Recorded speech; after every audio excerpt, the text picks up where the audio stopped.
Hey guys, tonight we're travelling to a place that smells like boiled onions, unwashed feet, and very faintly rotting fish.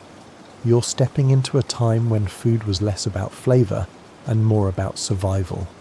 The year, let's say, 1347. The place, a small muddy village somewhere in what will one day be France. The air is thick, and you can already hear someone vomiting in the alley next to the thatched tavern. You probably won't survive this. So, before you get comfortable, take a moment to like the video and subscribe, but only if you genuinely enjoy what I do here. And if you're tuning in from somewhere far, drop your city and local time in the comments. I love knowing where this sleepy caravan travels. Now, dim the lights, maybe turn on a fan for that soft background hum, and let's ease into tonight's journey together. You trudge through a crooked little lane where the ground is so churned with mud and waste you can't tell what's dirt and what's dinner. There's a persistent dampness that clings to everything: your clothes, your shoes, your soul. Every house exhales a different stench: boiled cabbage from one door, something burnt from another, and more than one mystery smell that makes your eyes water. It's not like anyone's using soap, not unless it's made of lye and goat fat. Honestly, you can't decide which is worse. At the village centre, the communal oven wheezes out black smoke. A cluster of women huddle around it, gossiping, coughing, swatting at flies. Each has brought their own chunk of dough to be baked if they can afford flour this week. You see someone drop their loaf, they pick it up, blow on it, shrug. Back into the oven it goes. Bon appetit. Historians still argue whether medieval people were truly nose-blind to the filth around them, or if the constant exposure simply dulled their standards. But when chamber pots are emptied directly into the street and pigs snuffle right through it all, yeah, your appetite doesn't exactly soar. You duck into a cottage hoping for a better scene. Inside, a blackened hearth burns something suspicious. A pot dangles above it, bubbling slowly. A child sits beside the fire gnawing on what might be a stick, and an old woman coughs violently into her apron before stirring the pot again with the same hand. You're offered a seat. You hesitate. The stool looks like it's seen both war and mildew. You sit anyway. Food is sacred here, not because it tastes good, but because it's scarce. Every crumb matters. You're learning this fast. A boy runs in with a dead rat and gets scolded not for catching it, but for not bringing two. Waste not, want not. The stew simmers. It smells interesting. Earthy, like moss. You wonder what's in it. The woman smiles a toothless grin. Last week's scraps, she says. You decide not to ask what scraps means. You dip the edge of your bread in. It sags, soaks, and then falls apart. Still, you eat. Because that's how it is here. Outdoors again, you walk past a pigsty. It's cleaner than the tavern you just came from. One pig is eating what looks suspiciously like cloth. Another is licking a boot. A third eyes you like it knows something. You keep moving. A dog darts by with something in its mouth. You glimpse a chicken foot, probably stolen from the butcher, if you can call him that. His stall is really just a bench stacked with meat and covered in flies. You hear him yelling at the dog. You don't blame the dog. You're tempted to follow it. As you near the edge of the village, the smell shifts slightly. More pine trees, damp soil, a pile of fish guts. So, not better, just different. You step around a pool of something shiny. Possibly urine, possibly ale, possibly both. You don't ask. You just keep walking. You find a small gathering of people crushing nuts with stones, acorns, mostly. They'll dry them, grind them, and mix them with flour, stretching every bit of bread. It'll still taste like wood, but better than nothing. You join in, smashing a few, your fingers stained brown and sticky with tannin. Even here, even now, food is communal. Meals are shared not out of generosity, but out of necessity. If you don't contribute, you don't eat. And if you get sick, well, good luck.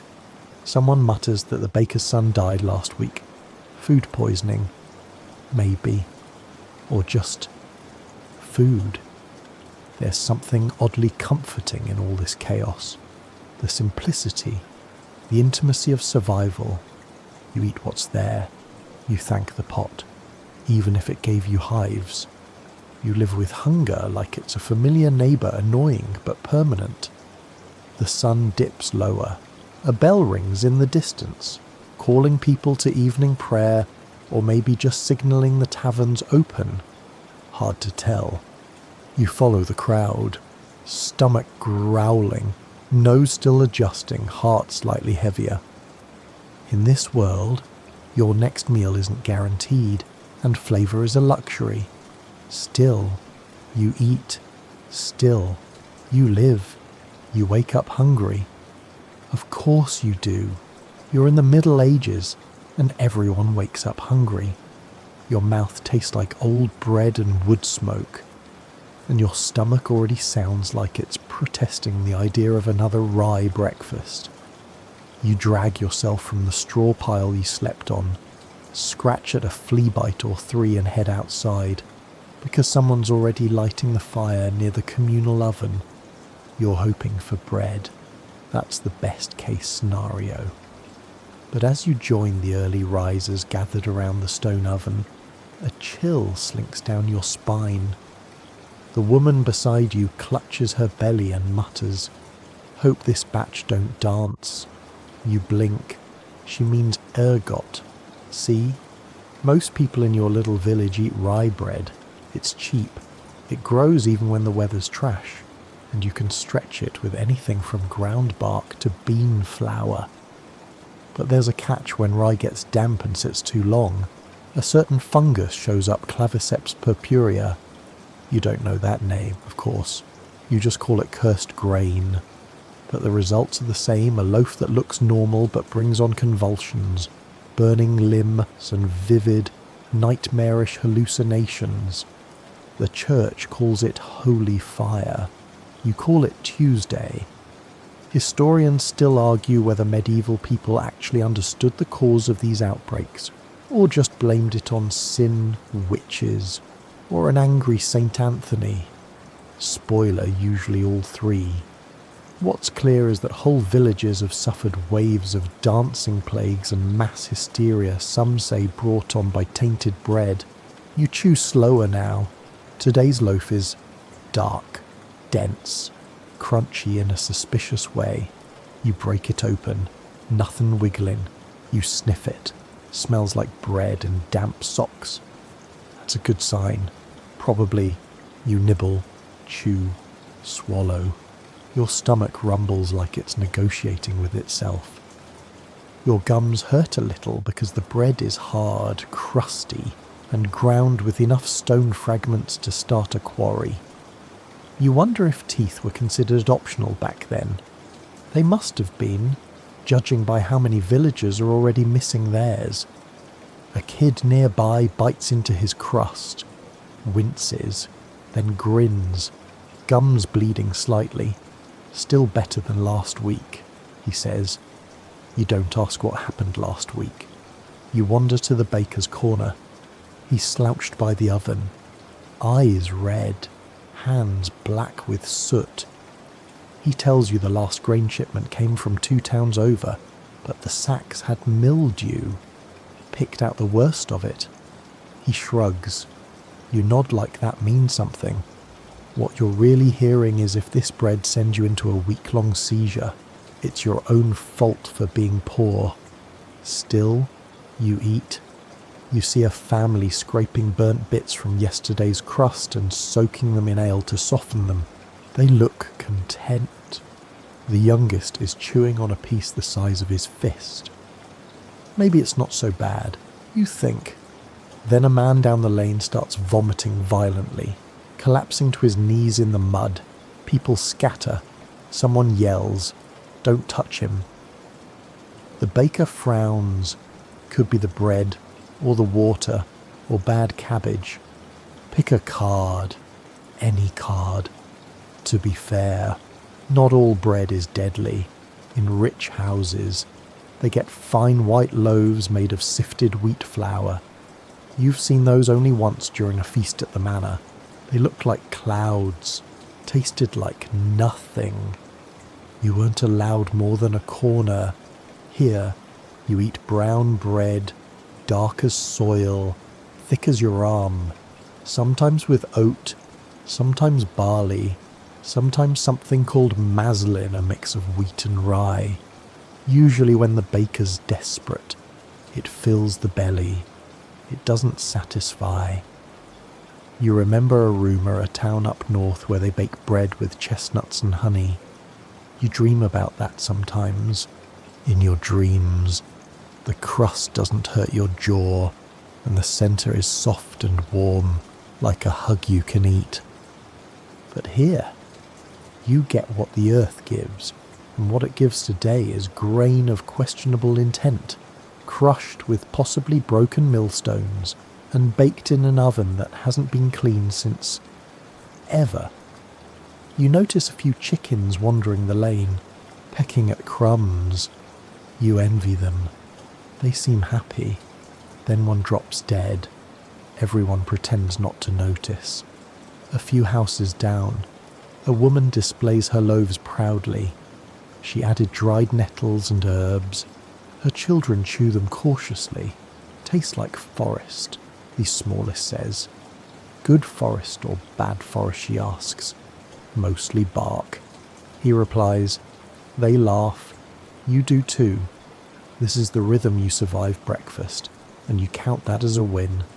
You don't ask too many questions. You don't check for mould. You don't look at the crumbs too closely. And if you feel tingling in your fingers later, maybe it's just cold. Or maybe the bread was dancing after all. The sky is turning pale now. The morning's begun. Another day of working for food that might just kill you slowly. You brush crumbs off your tunic, try to ignore the stone grit between your teeth, and follow the smell of something vaguely meaty wafting from a house nearby. But before that, maybe one more bite. The scent lures you in. It smells like meat, or at least the idea of meat, marinated in hope and possibly smoke. Your feet crunch over straw and ash as you approach a crooked shack where something simmers in a blackened pot. A man stirs it with a long stick, not a spoon, a stick. He grins when he sees you. Spiced beef, he says proudly, as though he's announcing a royal banquet. You look inside. It's more grey than brown. Chunky, bubbling slightly too hard. The beef looks stringy. The spice smells, well, mostly like yesterday's firewood. You've heard this before. Spices get blamed or praised for a lot in the Middle Ages. People love saying medieval cooks used strong spices to cover up rotten meat.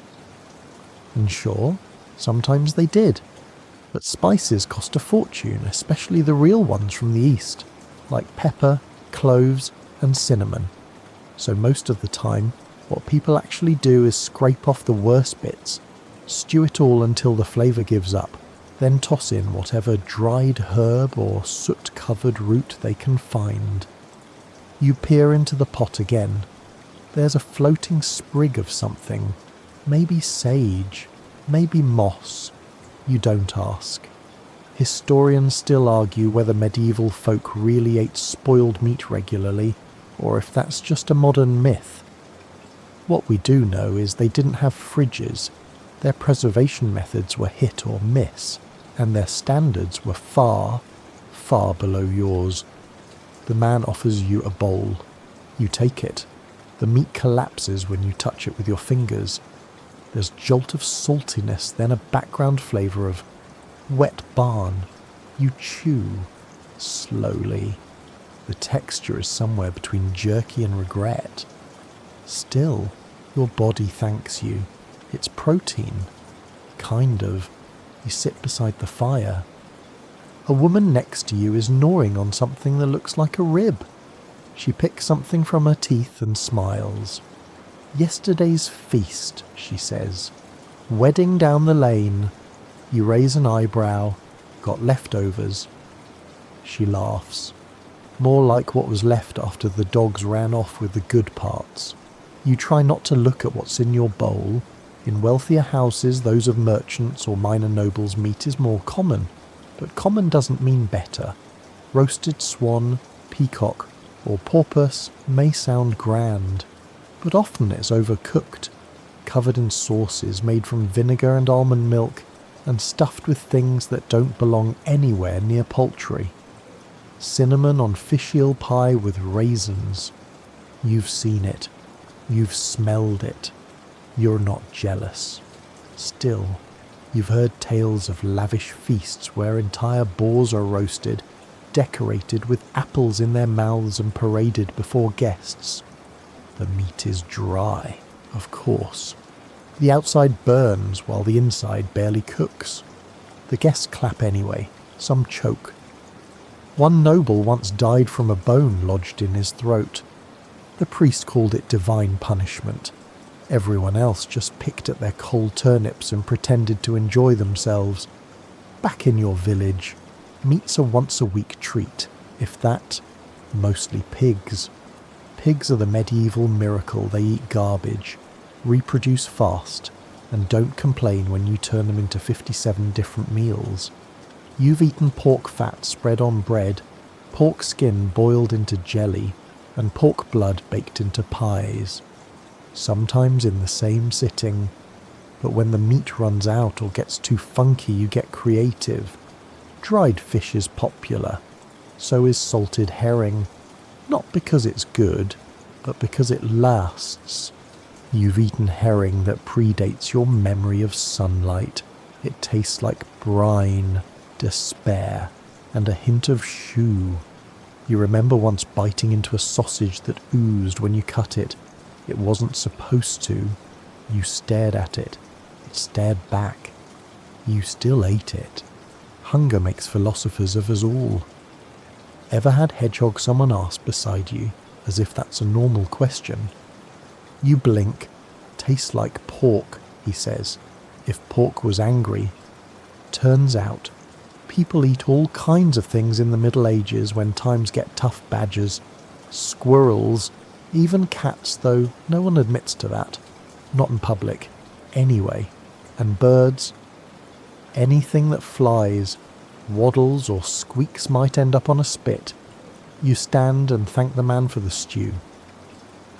He nods, tosses another twig into the pot, and mutters something about stew being better on day 3. You hope you're not around to find out. As you walk, you pass a butcher's stall. It's more of a slab of wood with animal parts on it. A cow's tongue lies next to what might be an ear. The butcher is swatting flies, not too aggressively. He offers you a sample. You pretend you didn't hear him. You make a note to stick with bread tomorrow. The sun is higher now. Your stomach is fullish. You think, hard to say with all the salt.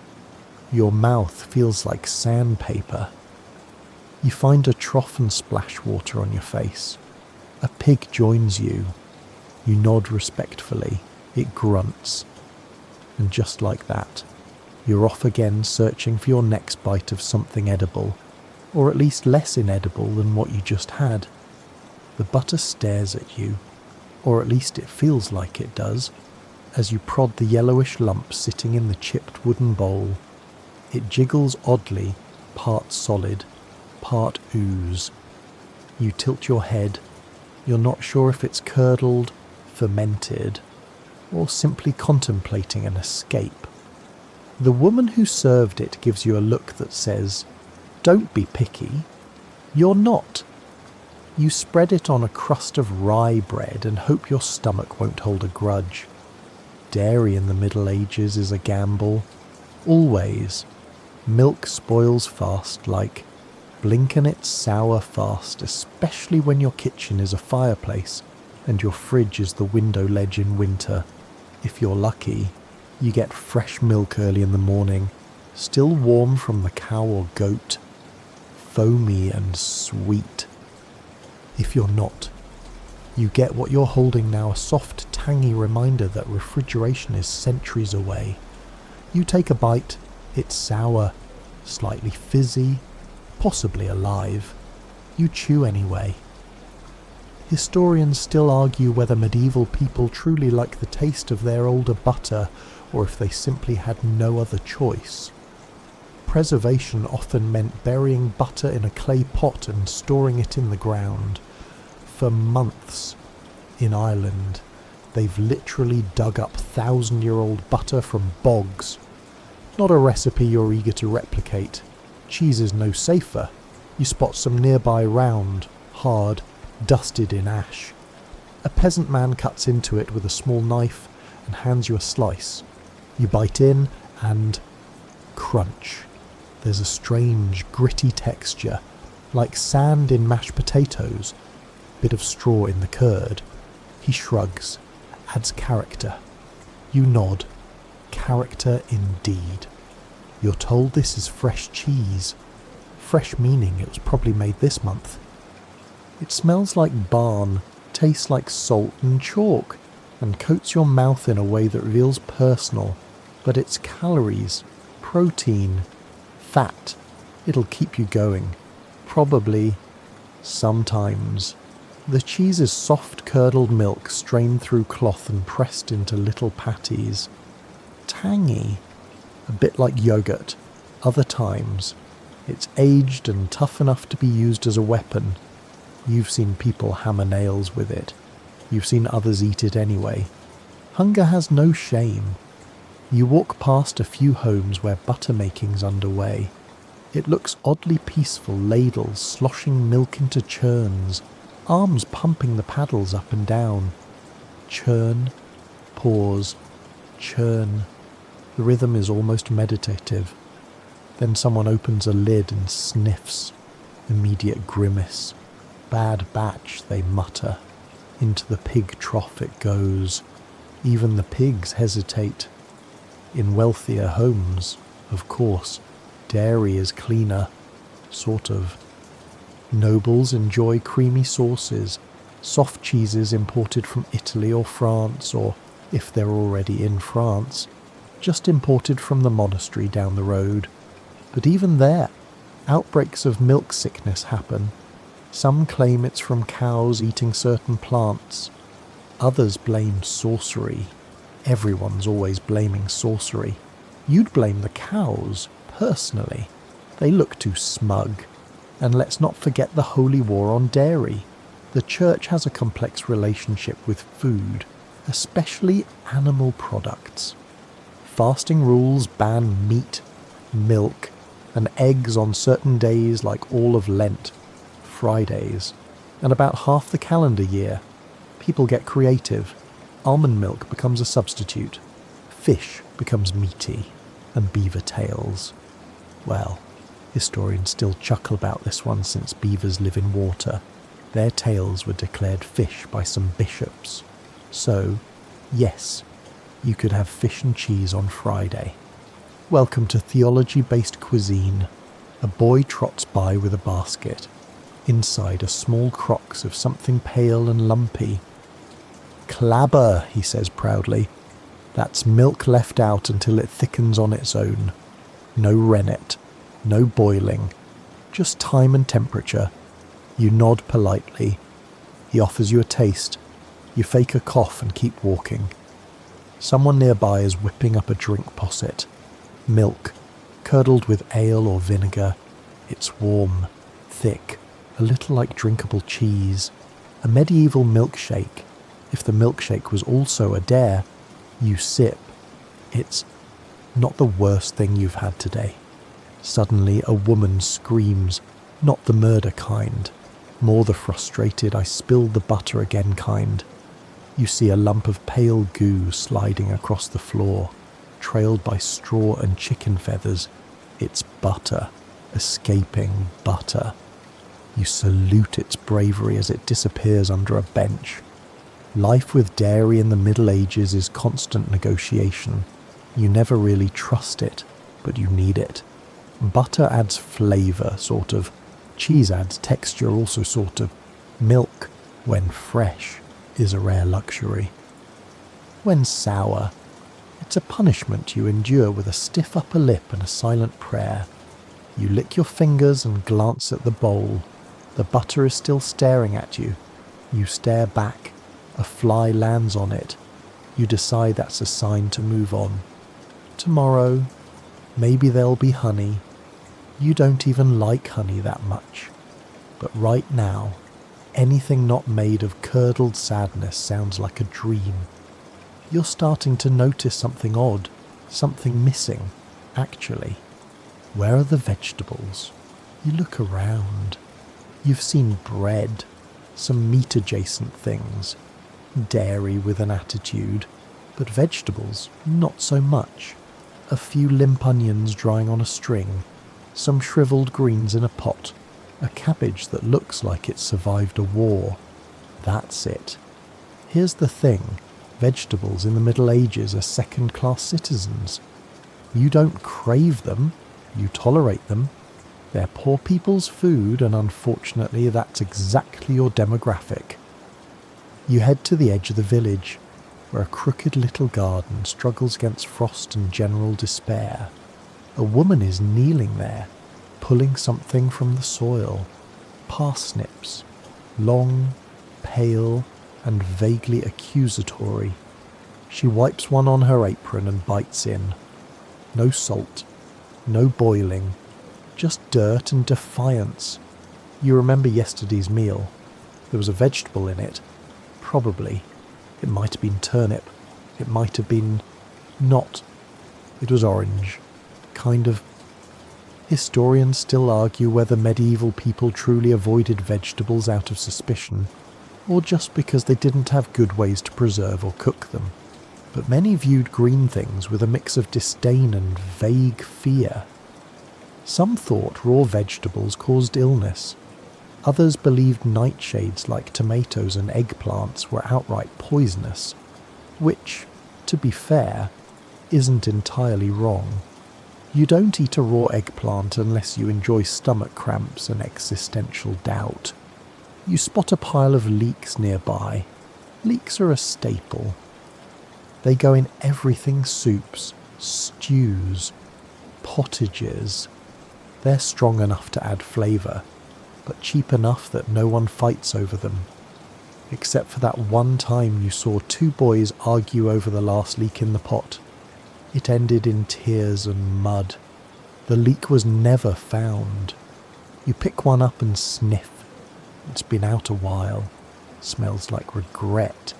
In noble households, vegetables are sometimes used as decoration. A roasted bird might sit atop a bed of greens. Carrots may be carved into shapes. No one eats them. They're not food, they're furniture. Meanwhile, you would sell your left boot for a fresh bean.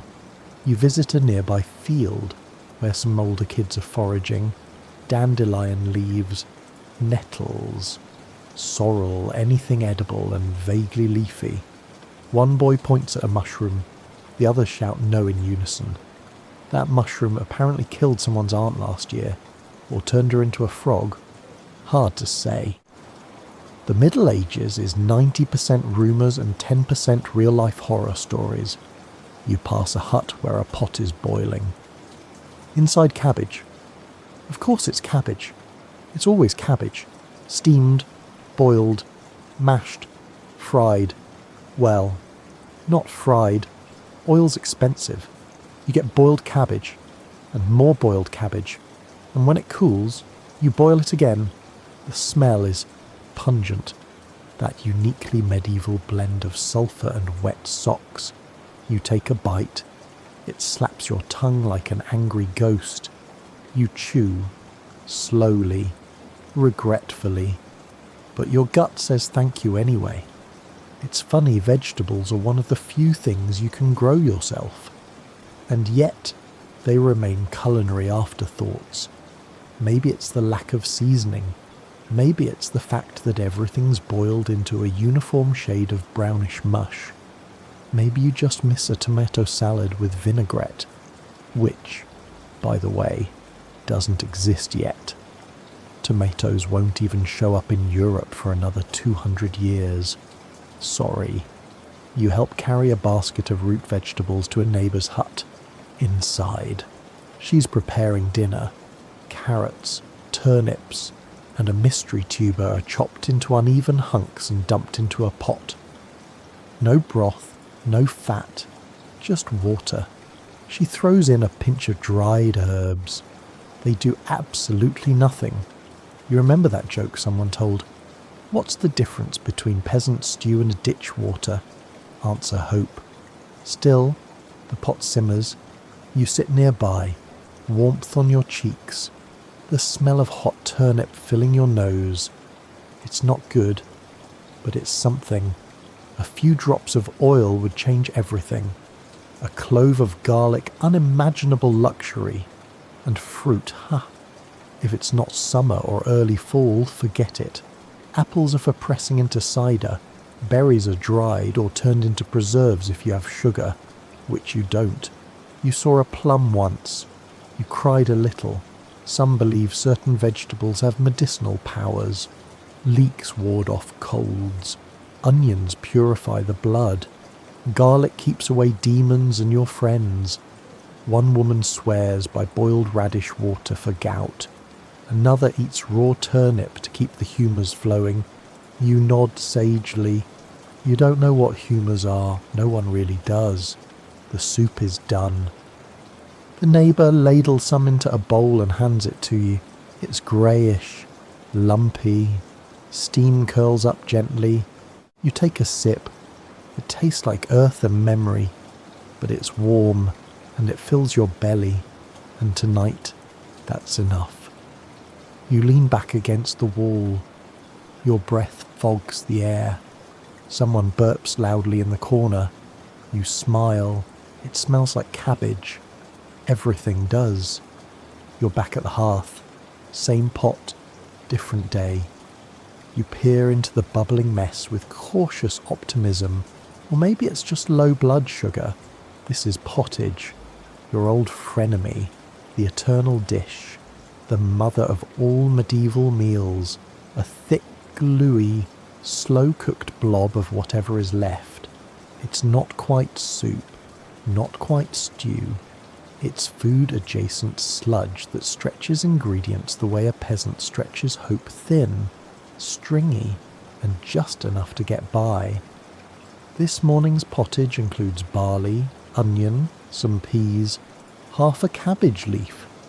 And unless your eyes deceive you a sliver of actual meat, it might be pork, it might be squirrel. It might be yesterday's dinner that no one confessed to dropping in the dirt. No one asks, no one ever asks. You sit beside the hearth and wait your turn with the ladle. The family's been feeding the pot for 3 days. That's how it works every day. A little new food goes in, the old stuff boils longer, and the flavours merge into a kind of historical mystery soup. One scholar once called it culinary archaeology. You call it Monday. Historians still argue whether medieval folks actually enjoyed pottage or simply endured it. Technically, it's nutritious, but so is cardboard if you soak it long enough. A child slurps beside you.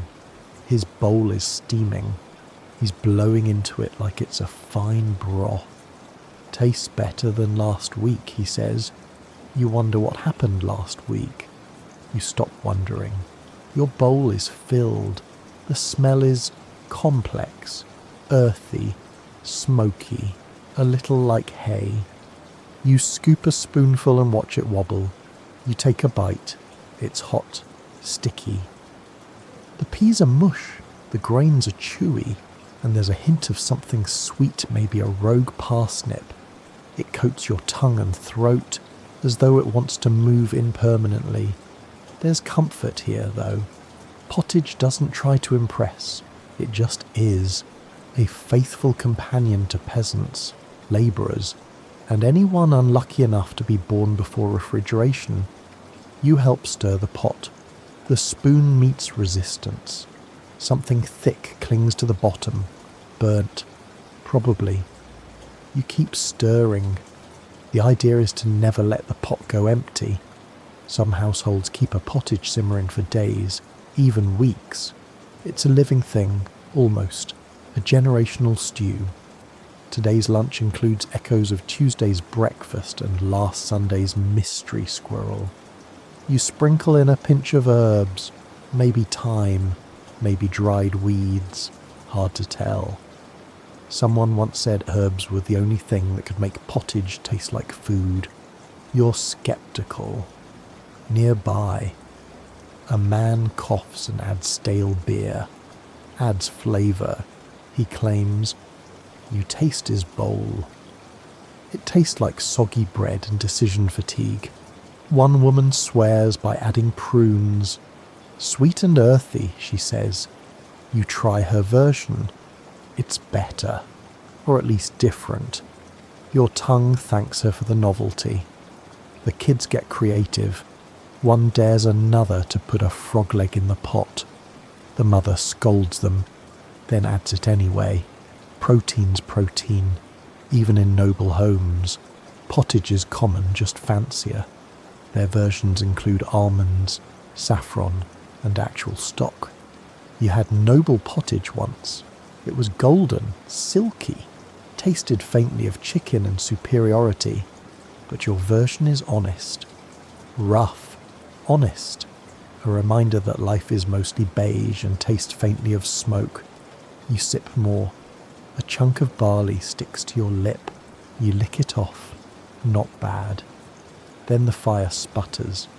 Smoke curls up into your eyes. You blink. Tears roll. Someone opens a window. Cold air rushes in. The pot steams defiantly. You feel your bones warm from the inside out. This is what dinner looks like most nights. A pot. A spoon. A prayer. Once. Someone tried to improve pottage by adding dried fish. They were never invited back. Another time, someone threw in a whole onion skin and all. That was a good day. You still talk about it. You glance at your bowl. It's empty. You scrape the sides. There's a film of something. You lick it. Still warm, still salty, still vaguely vegetal. You lean back, full in the way that only warm mush can make you. You've got another 3 hours of daylight, and that means more work. But for now, you're content. The pot bubbles behind you, whispering its ancient bobby secrets. Someone asks what's for dinner. Everyone points at the pot. Of course. You step outside. The wind nips your face. You burp quietly. Cabbage. Always cabbage. Tomorrow, the pot will still be there, bubbling, waiting, watching, and you'll be there too, spoon in hand. The cold is creeping in again, and that means one thing: your food is about to turn into a problem. See, there's no pantry stocked with canned beans, no freezer packed with neatly labelled leftovers, no electricity, period. And salt, the glorious, crumbly white mineral that can actually keep things from rotting, is worth more than you are. That's not a joke. Literally. Salt was once used to pay wages. That's where salary comes from. You're not getting paid in salt. You're lucky if you get a crust of bread that hasn't gone green. So, preserving food in the Middle Ages becomes a full-time job. And let's be honest, you're terrible at it. You duck into a cellar beneath a neighbour's house. The air is damp and sharp. Rows of cured meat hang from hooks, looking like dried bats. Some are slick with mould. Others are rock hard, cured with smoke and sheer willpower. One has clearly been nibbled on by something with teeth, possibly large teeth. You walk past barrels of salted fish. The stench hits you like a wet slap. You gag. Someone nearby chuckles. "Good batch," they say proudly. You nod, eyes watering. Apparently, good just means it didn't kill anyone last winter. Salt is precious. Too precious. Only the well-off can afford to properly salt meat. The rest of you. You make do. You dry it, smoke it, hang it in the wind and pray for cold weather. But even that doesn't guarantee safety. There's always a bit of rot. Always a gamble. Historians still argue whether medieval people could actually tell when food had spoiled. Some say they just got used to the taste. Others suggest their guts were tougher, hardened by years of eating things as today wouldn't pass a raccoon sniff test. You once ate a dried sausage that shattered when you bit into it. It tasted like leather and mystery. You kept eating. It was winter. Speaking of winter, you remember last year's cabbage. It was pickled, but something went wrong. Too little salt. Not enough brine doesn't matter. The jar exploded in the cellar and the smell never left. They burned the shelves. You visit the market and spot a woman selling preserved pears. You ask what that means. She says, "I put them in a jar last month." You ask if there's sugar. She laughs. Sugar's imported. It's a fantasy. The pears are just sitting in cloudy water, floating like lost souls. You pass. Then there's dried food, beans, peas, lentils, legumes are your winter warriors. You soak them overnight, boil them for hours, and still chew like you're eating pebbles. But they fill your belly, and that's what matters. Grains are another staple. Flour goes rancid if it gets wet, so it's kept in cloth sacks, tied tightly, hung from the rafters. Sometimes the mice get to it, sometimes the weevils. You've bitten into more than one biscuit that crunched in a way flour alone shouldn't. You once opened a flour sack to find it moving. You closed it again, walked away, pretended it didn't happen. There are other tricks. Smoking is common. You've seen entire rooms filled with smoke and hanging meat. It makes your eyes sting and your clothes stink for days, but the pork lasts longer. Sort of. There's a joke that goes, if it's not smoked, it's spoiled. If it's smoked, it's just spoiled slower. Today, you help a neighbour wrap salted fish in cloth and hang it from the ceiling. The salt is coarse, mined from somewhere distant and expensive. They guard it like treasure. You spill a few grains and nearly cause a family rift. You step outside and breathe fresh air for the first time in hours. You can still taste fish. In a noble kitchen, you'd have more options: powdered spices, honey for glazing, vinegar pickling. You once heard about someone preserving oranges in brine. Brine. For oranges, you've never even seen an orange. You can't even imagine it. Instead, you rely on nature and sheer desperation. Cold weather is your friend. So is the wind. So is not dying from botulism, which you don't know the name for. But you've definitely experienced the symptoms. You trudge back home, where a small clay jar waits by the hearth. Inside is your own attempt at preservation boiled beans, dried with herbs, sealed with fat. It's old. The fat has cracked. You sniff it. Not awful. You poke it. Not moving. You eat it. A little gritty, a little funky, but edible. That's the bar. Not tasty, just edible. You settle by the fire. Someone's gnawing on dried apple rings. You ask if they're sweet. They shrug. Dry. They say, everything's dry now. You wrap yourself in a cloak and stare into the flames. The warmth of the hearth, the scent of burning peat, the dull ache of a stomach half-fed, all familiar, all survivable.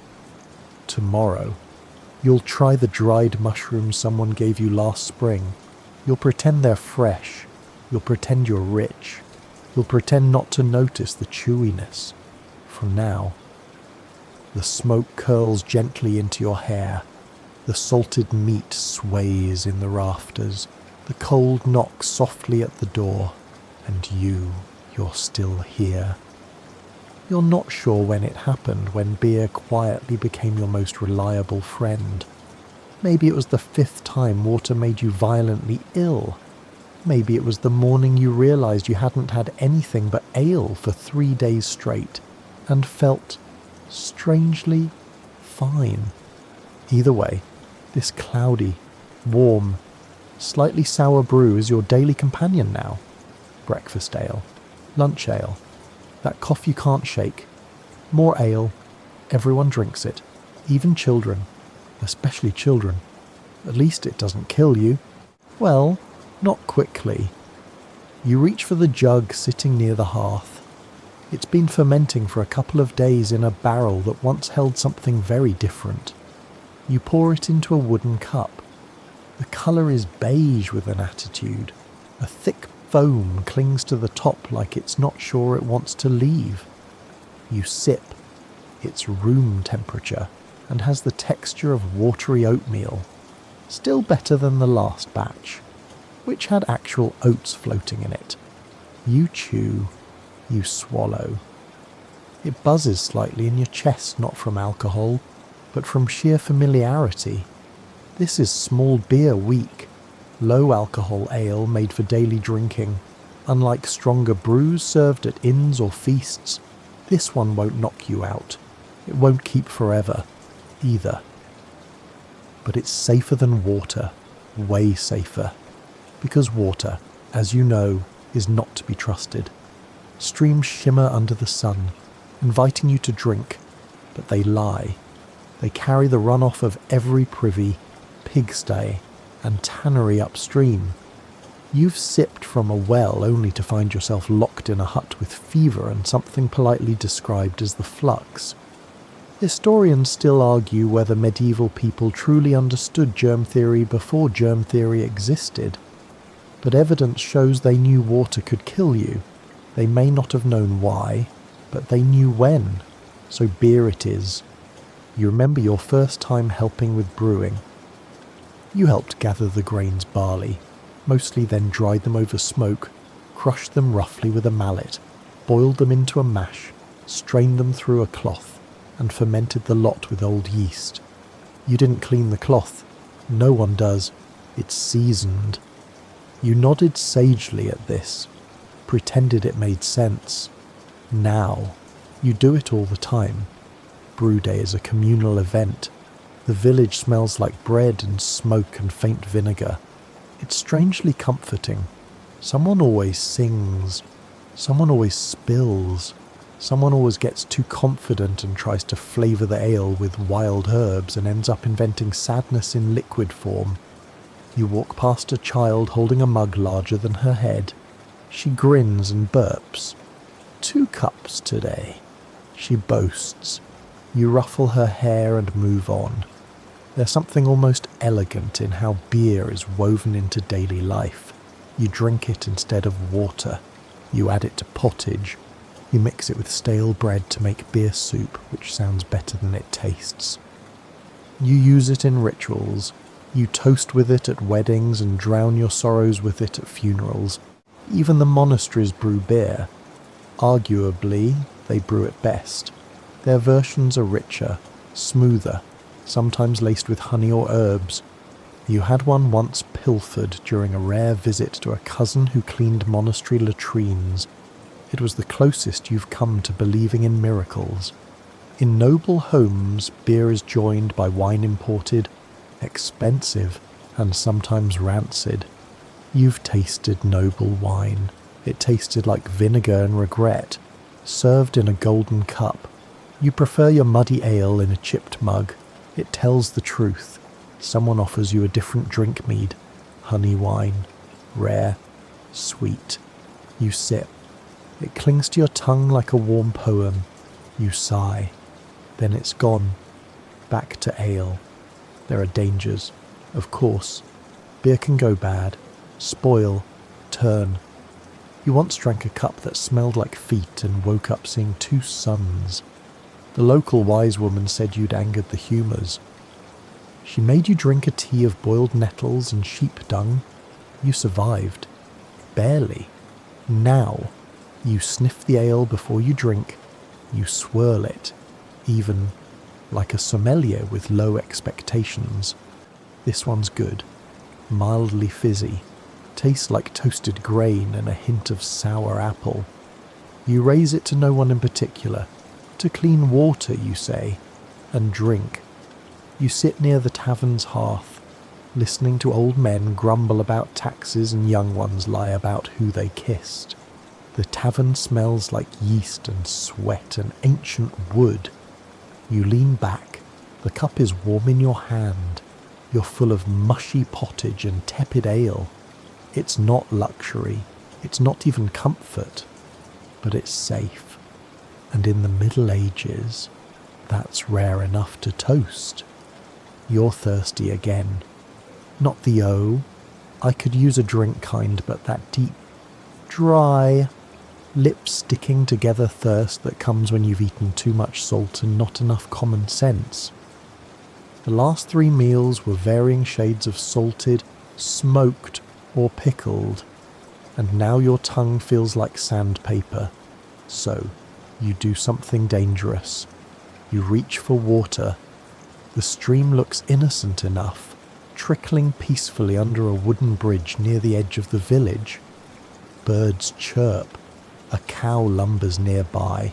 A child throws a rock in with a splash. It's almost picturesque. Then you remember this is also where people dump their chamber pots. You glance upstream. There's a laundry woman scrubbing clothes with lye. A pig drinking. A man washing his boots probably after stepping in something tragic. And just past the bend, hidden by willows, is the tannery.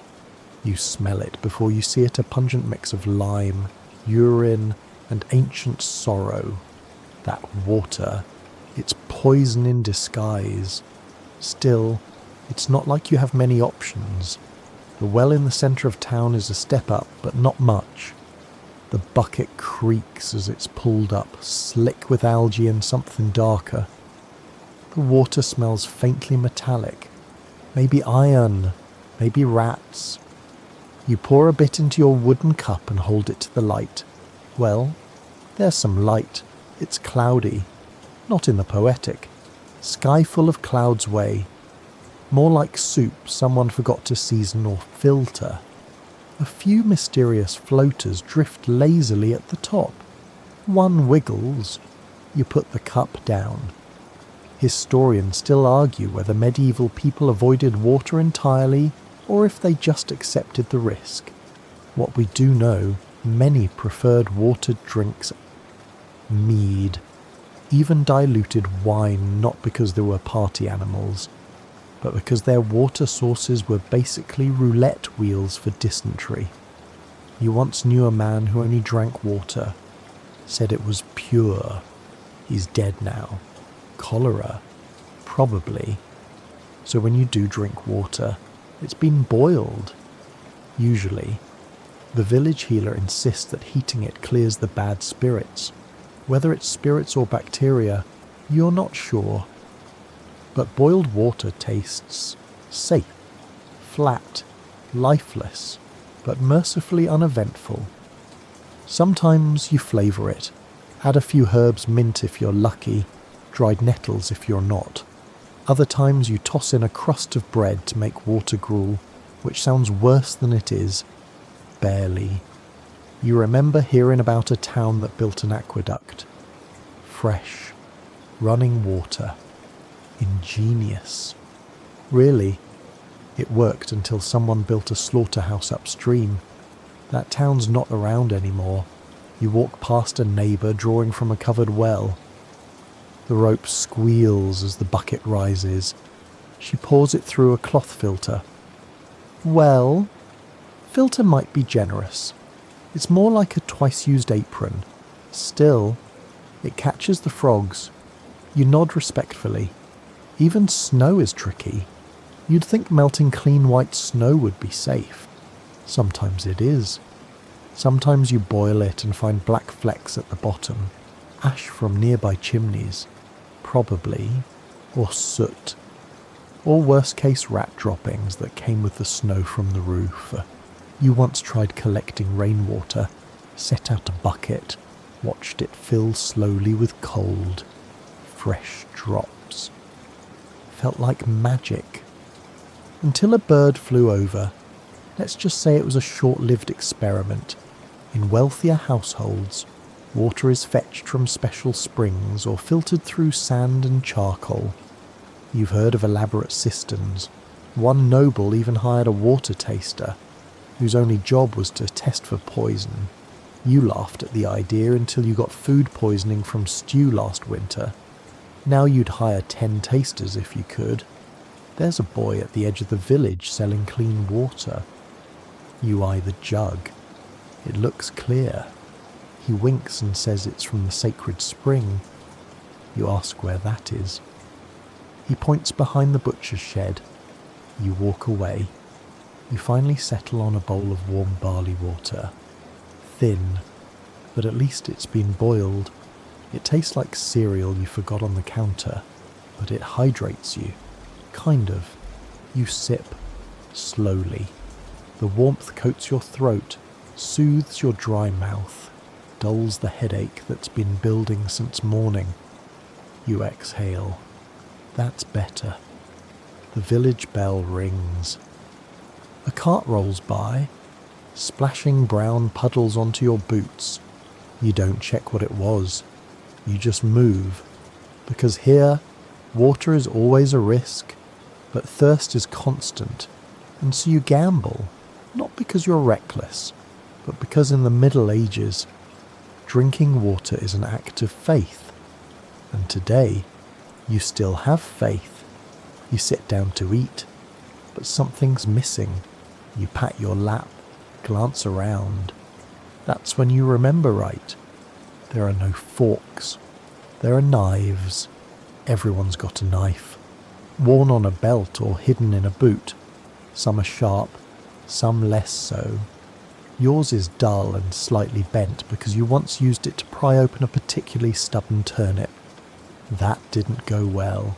The turnip won. So, you pick up your bread with one hand, your knife with the other, and go to work.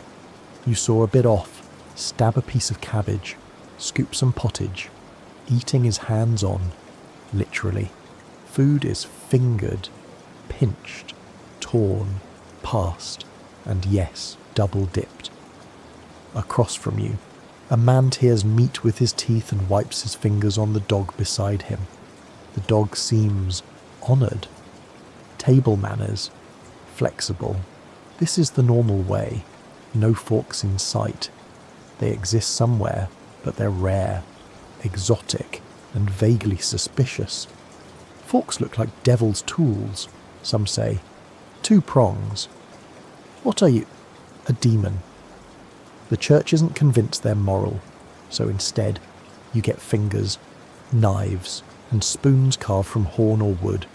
If you're lucky, you once saw a noblewoman with a silver spoon so dainty it looked like a fashion accessory. She dropped it in the fire and cried for an hour. You used a twig. You look down at your trencher, a stale, flat round of bread used as a plate. It soaks up whatever stew or sauce you've been served. By the end of the meal, it's soggy, brown, and infused with the entire flavour profile of the day. You eat it, of course. Unless you're a guest at a wealthier table, then the trencher is tossed to the poor or the dogs. Sometimes it's saved for tomorrow's pottage. Sometimes it's not. Your spoon has a crack in it. It adds texture. You scoop up some thick stew. blow on it, and realise someone's already dipped into this pot before you. That's fine. Everyone eats communally. Everyone shares. The concept of your plate, your food doesn't exist yet. It's one bowl, many mouths. Historians still argue whether this kind of communal eating fostered stronger community bonds or just stronger immune systems. You're leaning toward the latter. You've built up an immunity to at least 3 kinds of bacteria that would cause modern scientists to weep. Someone sneezes into their hand and passes the bread. You nod thanks and take it anyway. Hunger trumps hygiene. To your left, a man's elbow deep in a pie. His fingers glisten with grease. He licks them loudly. To your right, a child is eating soup with his fingers. He's doing his best. There are rules, of course. You're expected to eat with your right hand. The left hand is for less savoury activities. If you forget, someone will remind you, loudly, and possibly with a thrown onion. Spitting bones on the floor, perfectly normal. Tossing scraps to dogs under the table, expected. Burping. Some say it's a compliment to the cook. Others say it just means you didn't chew properly. Either way, no one flinches. You remember a feast once a real noble affair. There were dancers, minstrels, golden platters of food, and Everard dressed in stiff embroidered clothes that made sitting down a 2-person job. You were in the corner, serving wine. One guest reached for a goose leg, dropped it, picked it up with his bare hands, wiped it on the tablecloth, and kept eating. And that guy owned half the county. So yeah, manners are more suggestion than rule book. You finish your stew, wipe your fingers on your tunic, and lean back. The woman next to you offers a pickle from a grimy jar. You accept. It's sour, possibly still fermenting. Your lips tingle. You make a face. She laughs. It's the closest thing to dessert you'll get. A dog jumps up and licks your bowl. You let it. He earned it. Then, the final course cleaning up. You don't have a sink. You don't have soap. You have a rag that's been used for cleaning everything from spilled beer to baby spit. You use it on your spoon. Good enough. You stand. The bench creaks. The table is sticky, stained, alive with crumbs and stories. You brush off your hands and step away, full not just with food, but with a kind of grim satisfaction. Because in the Middle Ages, dining is less a private ritual and more a team sport. You don't eat neatly, you eat together, and that means grease-streaked hands, shared bites, chewed crusts, and the occasional unidentifiable object in your pottage. You don't always know what you're eating, but you know how you're eating, and that's enough. You thought the peasants had it rough, and they absolutely do, but now you're at a feast in the great hall of the local noble, and you're beginning to realise something the rich eat weird. You were invited as a helper, technically, someone to refill goblets, clear trenchers, carry platters, but no one's paying attention to you, and the food is right there, and what food it is. The hall is smoky from too many torches, crowded with too many men trying to talk over each other, and echoing with the screech of a hired musician soaring away at something with strings. The air smells like roasted meat, spilled wine, sweat, and a dash of incense, just enough to pretend this isn't total chaos. On the table in front of the baron, a whole roasted peacock, not just roasted redressed. After cooking, someone painstakingly reassembled its feathers and arranged them around the carcass so it looks like it could fly off at any moment. The effect is majestic, also deeply unsettling. You glance at another platter eels baked into a pie, their heads poking out as if screaming. One opens its mouth slightly when jostled. You step back. You always assume the nobles had it better, and in some ways, they do. They eat meat, lots of it. Game, fowl, fish, pig, cow, deer, swan. The animals change with the season, the sauces change with the chef. But the truth stays the same. There's an over-the-top richness to noble food that's almost violent. Historians still argue whether nobles genuinely enjoyed their elaborate meals or simply performed them for show, because everything here is spectacle. Coloured jellies shaped like castles, pastries moulded into hedgehogs, roast boar with an apple jammed in its snout. It's not about taste, it's about status. You watch a man try to cut into a capon glazed with gold leaf. He gets through about half of it before giving up and wiping his knife on his sleeve. "Bit tough," he mutters. You saw the capon hanging in the kitchen earlier. It had been sitting unrefrigerated for 2 days. Tough doesn't cover it. You pass a tray of custards to a woman in furs. She takes one, sniffs it, and drops it into the folds of her gown when she thinks no one's looking. Smart. There's a bowl of something fragrant and sticky lamprey in a spiced wine sauce. The Baron takes a huge bite, chews thoughtfully, and announces, "Better than last time, less grit." You try not to look at the lamprey's tiny teeth as one falls from the spoon and splashes onto the table. You remember hearing the story about King Henry who has died, supposedly from a surfeit of lampreys. Too many, too rich, too fatty. It sounds absurd, but now, watching these nobles stuff their faces with his writhing eel soup, you kind of believe it. The bread is white, bleached, sifted, soft. Not a trace of grit. It tastes like air and money. You tear off a piece when no one's looking and pocket it for later. You're not proud. Some of the sauces look like liquid rubies, cranberry and red wine. Others are bright green or mustard yellow. Every dish is seasoned within an inch of its life. You can smell the cinnamon from across the room. Sugar, too dumped into meat dishes in quantities that would make your teeth crack. Sweet, sour, spicy, all mixed together like a dare, and yet so much of it is barely edible. The meats are often undercooked, charred outside, bloody inside.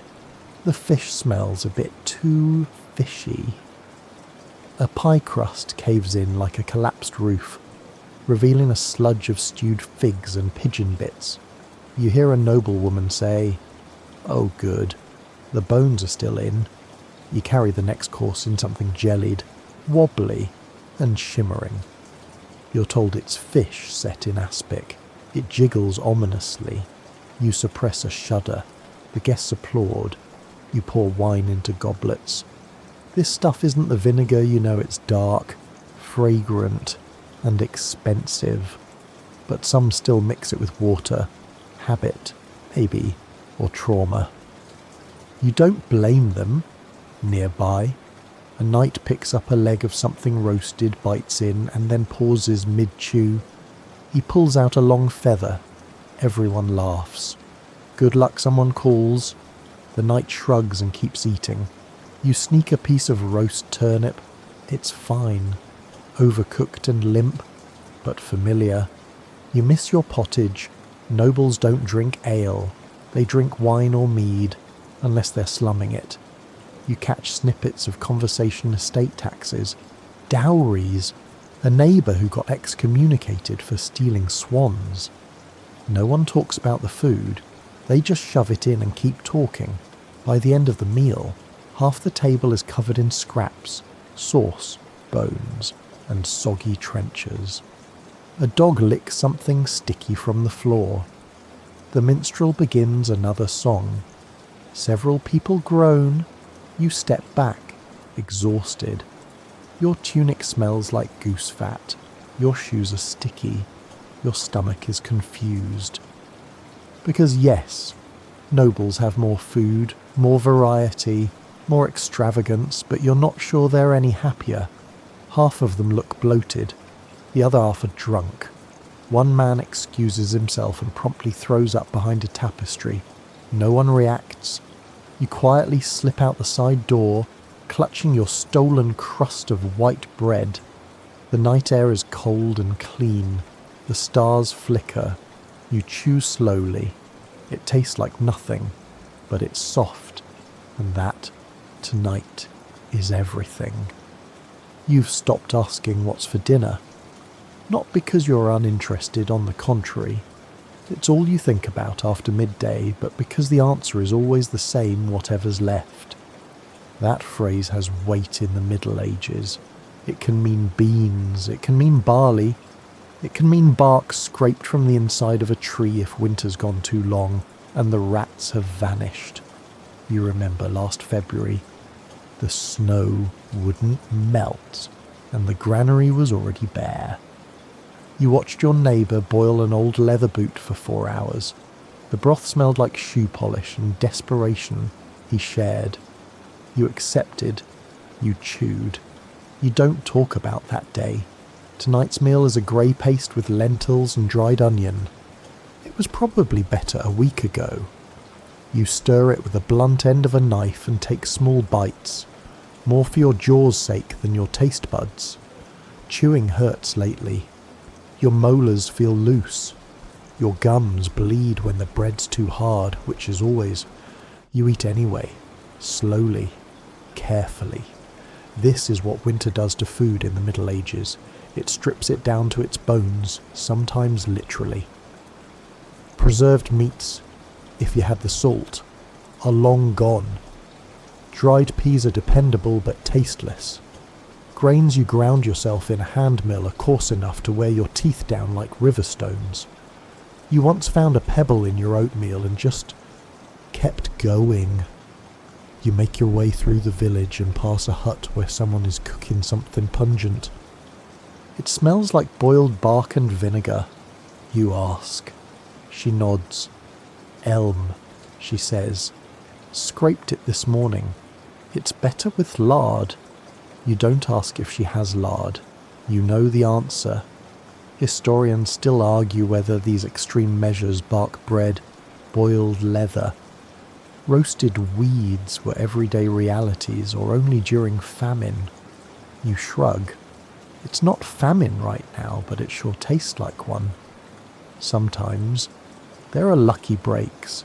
You forage and find some nettles. They sting your fingers when picked, but cook down nicely slimy, but filling.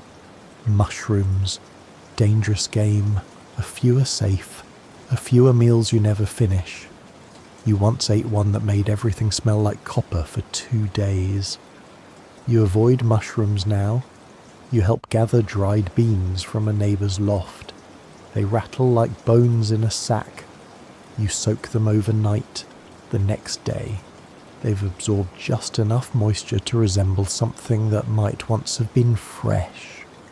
The texture is chalky, the flavour non-existent. But your belly thanks you. You dream of summer sometimes. Strawberries, fresh peas, bread that doesn't make your gums bleed. You once bit into a soft plum and nearly cried. Then you remembered you were in public and swallowed it whole. You visit the village oven. No one's there. The fire's out. A few blackened crusts sit abandoned, cracked like ancient pottery. You poke one. It flakes into dust. You leave it for the crows. Some say the monasteries fare better. Their stores are better managed. Their gardens well tended. Their larders kept locked. You've thought about joining, not for the spiritual part, but for the food. But monks fast often. Over 150 days a year, they give up meat, dairy, eggs, anything remotely satisfying. You wonder if God ever tried monk bread. There's a story someone tells you as you sit chewing the same barley stew you've had 3 nights running. It's about a man who caught a squirrel during a hard winter. He roasted it over pine wood and seasoned it with dried sage. He fed his whole family. It tasted like heaven. The storyteller says, "You believe him. You've eaten worse. You've chewed on old crust dipped in wine. You've gnawed on frozen lard. You've ground acorns into powder, soaked them, boiled them, and mashed them into something resembling bread. You've considered whether candle wax has calories. It does. You once tried roasting a beetroot. It caught fire. You ate it anyway. Now, as night falls, you sit by the fire and warm your hands on the sides of your clay bowl. There's a chunk of dried apple in tonight's pottage. It's chewy. It tastes like hope. You think about tomorrow's meal, or the lack of it, but only for a moment, because you're eating now, and right now, that's enough. You wake up hungry again. But this morning is different. It's one of those days the church calendar is circled in invisible ink, a fasting day. Now, to be clear, you fast all the time, just not on purpose. But when the church says fast, it means no meat, no dairy, no eggs, no animal fat. Depending on the priest's mood, sometimes even no joy. Which is awkward, because you weren't exactly swimming in goose liver to begin with. You pull on your shoes, each crusted with mud from yesterday's hunt for dandelion leaves, and step outside. The air is brisk, your breath fogs the sky, and the bell tolls from the chapel tower, a soft, slow thud that says today. You suffer. Fasting isn't just for Lent. It's for Fridays. It's for Wednesdays. It's for certain saints' feast days. And sometimes it's because the priest feels like it. All in all, more than half the year, you're told to abstain from rich food, which wouldn't be so bad if you had any rich food. So what do you eat? Fish? In theory. But you don't live near a river. You don't live near anything except a forest and a stream with suspicious-looking frogs. So you eat fish in the way a poet eats metaphors loosely. Pickled herring if you're lucky. Dried cod if someone walked in from the coast. But most days you improvise. You remember the monk who said beaver tails count as fish, because beavers live in water? That's logic you can toast to. You've never seen a beaver, but you've eaten something chewy and tail-shaped that was probably allowed. A neighbour once served barnacle goose, claimed it hatched from driftwood and didn't count as meat. You raised an eyebrow. She raised a spoon. You both ate in silence. Historians still argue whether people truly believe these classifications or just bent the rules to avoid starving. You believe both. Faith has many faces. One of them is hungry and squinting at a pigeon, wondering if it counts as seafood. You visit the village cook fire. Today's fasting meal is broth, barley water, a few wild herbs, a scrap of cabbage. Someone stirs it like it owes them money. The flavour is holy suffering. You take a bowl. Nearby, an old man brags that he made fish stew with everything from the river. You take a look. It's pondweed, a snail, and something that might be a drowned insect. He slurps it proudly. You nod with the respect you'd give a knight. In noble households, fasting is creative. Almond milk replaces cream. Crushed raisins and honey make fake meat glazes. They bake dough in the shape of fish and call it a miracle. You once served at a noble fast and watched them eat pastries shaped like lamb shanks. You bit into one. It was fig paste and eel. You wept quietly. You gnaw your bread slowly. No butter, no lard, just hard crust dipped in bitter herb water. Someone offers you a lentil cake. It tastes like sadness pressed into a disc. You remember the time your neighbour broke fast during Lent. ate a meat pie in secret, then confessed. The priest made him sit through 3 sermons and shovel manure for penance. Worth it, he said. You finish your bowl and feel, not full, but no longer desperate. That's a win. A boy nearby picks up a frog, looks at it, puts it down. Too risky. Tonight, the village gathers for evening prayers. The fire flickers low. Everyone smells faintly of onions and ash. The priest speaks of sacrifice, of cleansing the soul through hunger, of joining Christ in abstaining. Your stomach grumbles, loudly. The woman next to you elbows you and smirks. When the prayers end, you walk home slowly under a heavy sky. The fast will break tomorrow. Maybe there will be cheese. Maybe there will be eggs. Maybe someone will sneak a sausage behind the woodshed. You wouldn't blame them, because in the Middle Ages, fasting isn't about willpower. It's about survival with style. The market is buzzing, or at least it hums with a kind of gritty energy, like a beehive that's half asleep and full of mould. You walk slowly, your boots squelching in the mud as you dodge a pile of turnip greens, a puddle of something brown, and a chicken that looks like it's considering a career in crime. You're here for food, but you also know better than to ask too many questions. The butcher is already shouting, "Fresh meat, fresh today." You squint at the table in front of him. There's a pig's head, eyes closed, tongue out a few ribs, and something cylindrical you don't want to name. The flies are thrilled. The butcher swats at them with a cloth that's done more wiping than cleaning. He smiles with one tooth and gestures to a pile of sausages. You stare at the sausages. They stare back. They're greyish, speckled, coiled in lazy loops like sleepy snakes. You ask what's in them. He shrugs. Bits. That's the whole answer. You nod. You know what bits means: scraps, organ meat, offcuts, things left too long in a bucket. Whatever couldn't be sold yesterday, minced, salted and stuffed into an intestine.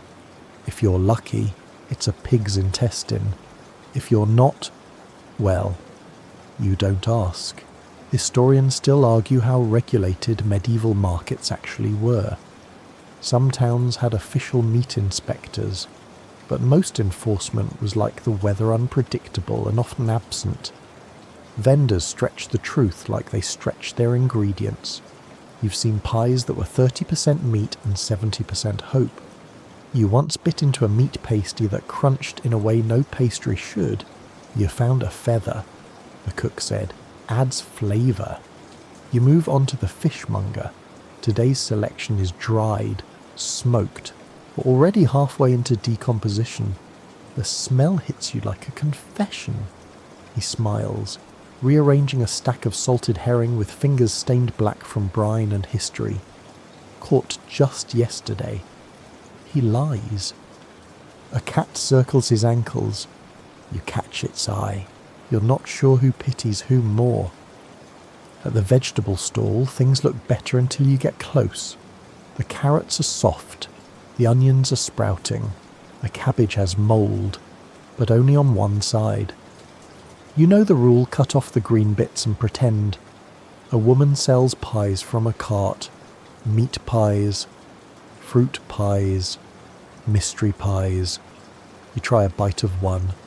It's warm, greasy, tastes like cinnamon and possibly squirrel. You decide not to know. It's delicious. You eat the whole thing in 4 bites and consider buying another. Next to her, a man sells puddings, a loose term. These are dense bags of grain, fat, and anything else he can tie into a casing. One is labelled plum. You ask where the plum is. He shrugs. Maybe inside. The baker's stall is comforting, in a grim way. Rows of loaves brown, hard, stacked like bricks, some dusted with flour, others with ash. You tap one, it echoes. He cuts it open to show the inside. A mouse scurries out. Only one, he says, brushing it off. Discount. You buy it anyway. At the egg cart, a girl squints at the sun. They were fresh last week, she says, without irony. You shake one near your ear. No ominous slosh. That's a good sign. You remember the tale of the meat pies of London from travellers. Supposedly, they were made of anything. Rat, cat, dog, horse. True or not, you believe it. Because hunger makes you creative. And medieval markets are where creativity becomes cuisine. You reach the end of the row. A man with a bent hat offers special stew bones. They're small. Too small. You glance at his dog. It looks nervous. You walk away. Still, you've filled your bag. A loaf. A turnip. A dubious sausage. Maybe an egg that won't betray you. It's enough. As you trudge home, your feet heavier than your basket, you think about how food in the Middle Ages isn't just nourishment, it's negotiation. Every bite is a bargain, every coin a gamble. And in the market, flavour is optional, but survival, that's for sale daily. You wake to the sound of chewing. At first, it's faint rhythmic, wet, familiar, then louder. You groggily turn toward the hearth, expecting to see someone finishing off last night's stew. But no, it's the old man from 2 doors down. He's gnawing on a crust so hard it could double as a roofing tile. You admire his determination, his gums. Not so much. You stretch and run your tongue along your own teeth. A dull ache answers. That back molar again swollen, tender, possibly trying to declare independence. You sigh. Another day of chewing around the pain. Because here's the truth no one talks about. Your teeth are terrible. It's not your fault. No one brushes. Not really. You might rinse with wine or rub salt on your gums if you're fancy. Some chew mint or licorice root for breath, but that's masking, not cleaning. You've seen toothpicks made from goose quills. You've seen people use a knife. Once, a man tried a nail. You stopped watching after that. Bread is the enemy and the lifeline. It keeps you alive. It also sands down your molars one bite at a time, because most flour is stone ground, and bits of actual stone end up in the dough. It's not uncommon to bite into a crust and chip a tooth. You've done it. Twice.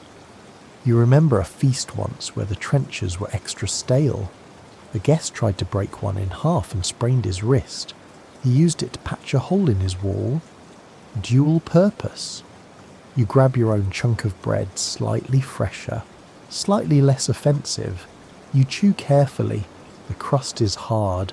The middle is dense. There's a crunch that isn't grain. You pause. Grit or a bug. You don't care anymore. Historians still argue whether medieval people lost teeth younger or just learned to live with the pain. You believe both. You've seen someone with only 2 teeth demolish a chicken wing like a champion. You've also seen others quietly sob after biting a walnut. And when a tooth goes bad, truly bad, it doesn't just ache. It rots. It swells. It talks to you in pulses and thuds. You've seen swollen jaws the size of apples. Sometimes the village healer can drain it. Sometimes they just pull it. You helped once. Held a man down while the smith used heated pliers. He screamed for the first 2 seconds. Then he passed out. When he woke up, he said he could still feel the tooth. It was gone. A woman nearby stirs a pot of turnips. She doesn't even try the knife test. Just mashes them with a spoon until they're a greyish slop. Easier on the gums, she says. You nod. soups, pottages, stews. These are the blessings of the dentally impaired. You once saw a man put ale-soaked bread into broth just to soften it further. You followed his lead. It helped. A little. There are stories about people eating raw onions, biting into apples, cracking hazelnuts with their teeth. You treat them like fairy tales. Your mouth isn't made for boldness anymore. It's a museum of trauma and tiny regrets. You pass a man sharpening a knife. He grins. His teeth are black at the base. Toothworm, he says cheerfully. You pretend to smile. You've heard that word before. People think worms burrow into teeth and cause the pain. Someone once recommended burning a candle near the tooth to smoke the worm out. You tried it. It didn't work. Another man tried garlic. He nearly choked. Still had the toothache. You visit the healer. She has a paste made from crushed sage and salt. You dab it on your sore molar. It burns. That's probably a good sign, or a bad one. You've lost track. You return to the fire. A bowl of soft porridge waits. It's bland, mushy, lukewarm, perfect. You eat slowly, grateful for the absence of resistance. A child next to you chews on a stick of licorice root, gums pink and healthy. You envy him.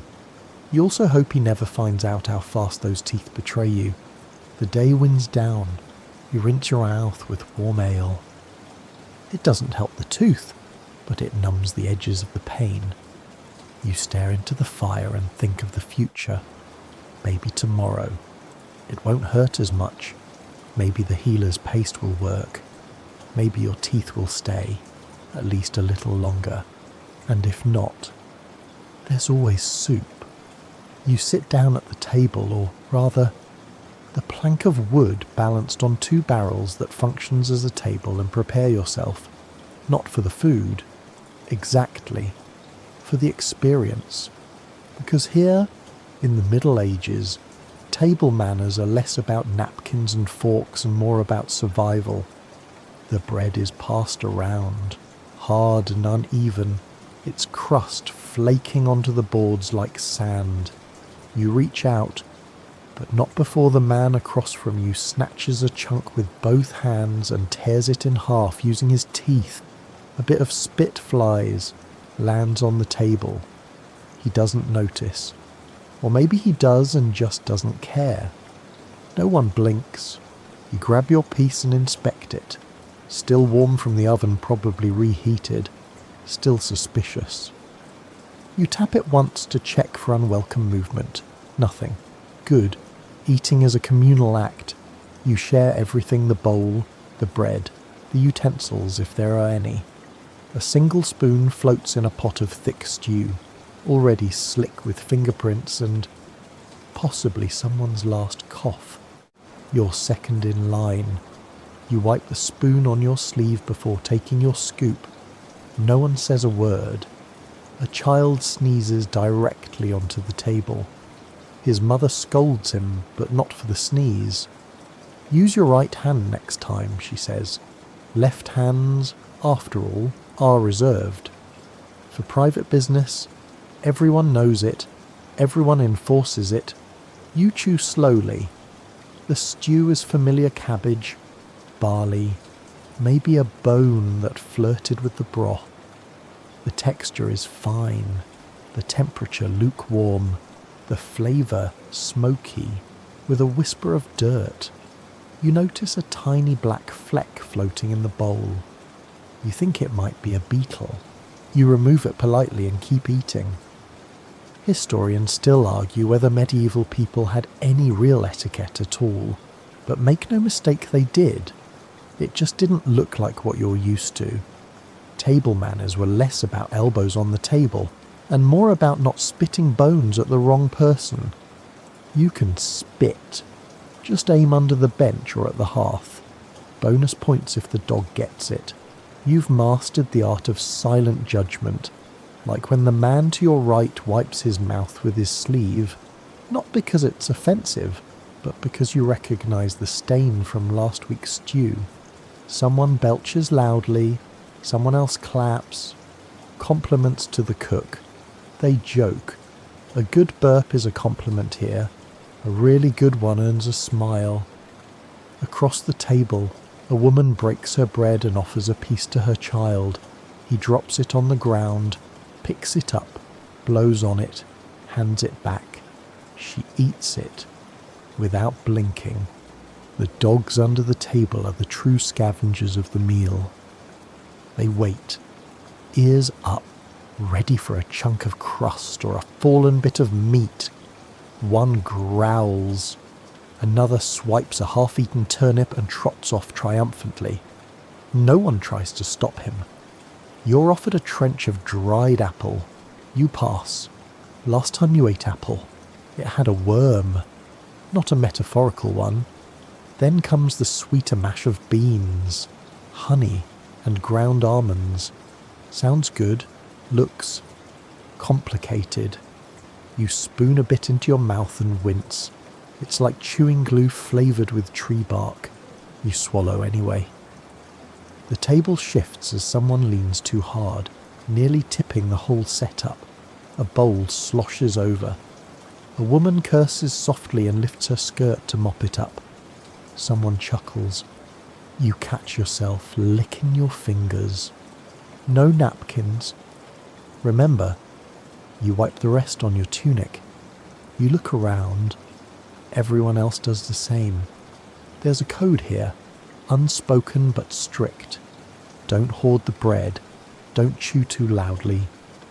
Don't talk with your mouth full unless you're yelling for more ale, in which case shout freely, and don't insult the food, ever, even if it's cold, even if it's alive. You once saw a man complain that the cheese was too sour. The cook, a woman with arms like oak trunks, didn't say a word, just handed him a spoon and pointed toward the pigs. He didn't finish his dinner that night. You finish your meal, sit back.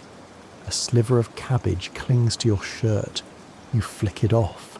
The man across from you belches again, longer, louder. Someone claps. You feel oddly satisfied. Because here, in this shared chaos, there's order, a rhythm, a pattern of slurps, bites, spills, and grins. You may not have forks, but you have rules. You smell it before you see it cabbage. Boiled. Again. It's not subtle. The scent punches through the air like a wet mitten to the face sulphurous. Steamy. A bit like someone boiled an old shirt with a turnip and called it dinner. You sigh. Because you know what's coming. The cabbage has returned. It's not that cabbage is evil, it's just vengeful. You enter the cottage, and sure enough, a large pot steams over the hearth, bubbling softly.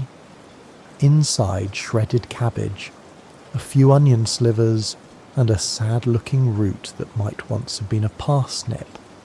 Someone's added a pinch of mustard seed, but you can already tell it won't help. The room is thick with the scent. Your eyes sting. Your stomach grumbles. Not in hunger, but in anticipation of regret. You glance around. No escape. You sit down. Someone ladles you a bowl. The broth is pale, with floating threads of cabbage leaf drifting like lost parchment. You blow on it. Take a sip. Yup, it's cabbage. The flavour damp, faintly bitter and alarmingly persistent. You swallow. A few seconds later, your gut answers with a quiet protest across from you. A man leans back and sighs, hand on his belly. Good soup, he says, moves things along. You nod. Because you know what he means. Cabbage does not sit quietly. Historians still argue whether medieval people noticed the digestive effects of cabbage or simply powered through with stoic resignation. Judging by the gurgling coming from 3 separate people around you, you suspect they noticed. They just didn't care. You remember a festival once. A massive pot of cabbage stew fed the entire village. The next morning, the air was thick. Horses refused to enter the square. Chickens scattered. The blacksmith blamed the devil. Take another bite. Chew, swallow. The texture is soft, almost mushy, but not unpleasant. The warmth is welcome. The aftertaste, slightly metallic. Maybe that's the iron pot. Maybe it's something else. You try not to think too hard. Someone opens a window. A breeze wafts in. It doesn't help. A child complains. It smells like grandfather's feet. Grandfather grins and farts loudly. Laughter erupts. The child gags. You keep eating. It's tradition, after all. Cabbage is cheap, hardy, easy to grow. It stores well through winter. It fills the belly and stretches a stew further than meat ever could. That's why you eat it. Not because you love it, but because it's always there. You once tried frying it with lard. That helped. Briefly. Until it caught fire. The house smelled like scorched leaves for a week. You recall an herbalist who swore cabbage leaves cured headaches. She wrapped them around her head every morning. People whispered, "She's cursed." You weren't sure if it was the cabbage or the voices she argued with. A woman at the table passes round a jar of vinegar. "It helps," she says. You drizzle some into your bowl. The stew hisses slightly. You stir. Sip. Better. Now it tastes like angry pickles. The man next to you stands and begins to tell a story about his uncle's cabbage farm, how one massive head once exploded in the cellar from fermentation. He claims it cracked the wall. You believe him. You've seen what overripe cabbage can do. You finish your bowl. Your stomach gurgles. Someone coughs. Someone else belches. The room is thick with warmth, steam, and shared resignation. The fire crackles. A spoon clinks against a bowl.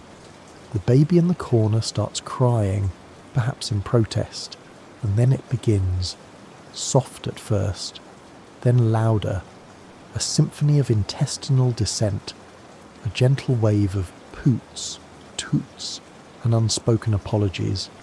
You stare into your empty bowl and nod. It has begun. Cabbage, the humble leaf, has claimed another evening. No one speaks. No one needs to. You all know. In the Middle Ages, food isn't just eaten. It's endured. And cabbage is a test of digestion, of dignity, of group solidarity. You stand slowly. Your stomach shifts. You nod good night and head for the door, bracing yourself against the cool air of evening. Behind you, someone laughs and lights a candle. You walk faster. You've noticed something curious during your time in this village. People don't just eat differently. They eat according to their place. Food isn't just about hunger. It's about rank, status, what you wear, where you sit, even what colour your bread is. You grab a chunk of coarse, dark rye, dense and grey like a storm cloud, and chew slowly. This is your bread, peasant bread, the kind made from rye, barley, maybe some oat if it's a lucky day.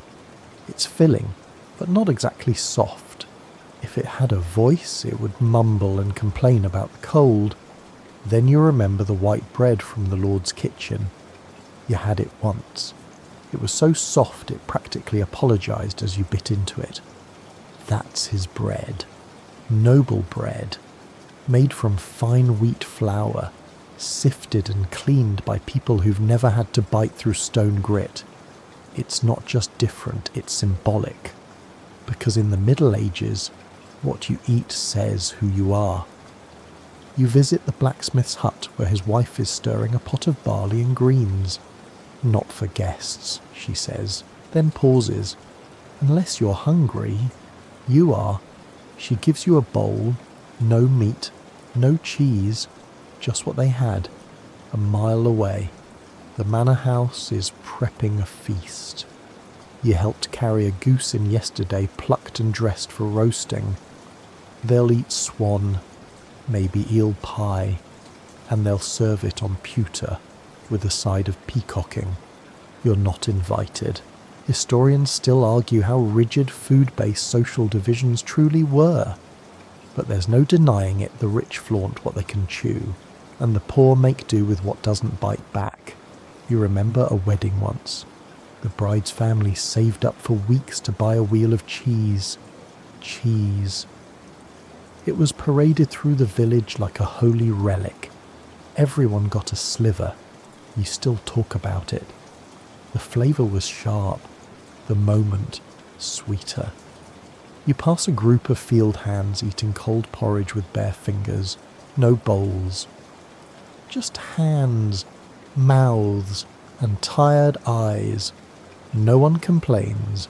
Complaining requires energy. Bread again. A different neighbour shows you his status loaf a lighter shade of brown. He says he got wheat flour from a travelling merchant. You raise your eyebrows. For a good price, he adds quickly. You both laugh. Even ale comes with its own hierarchy. The nobles drink wine strong, heady, imported.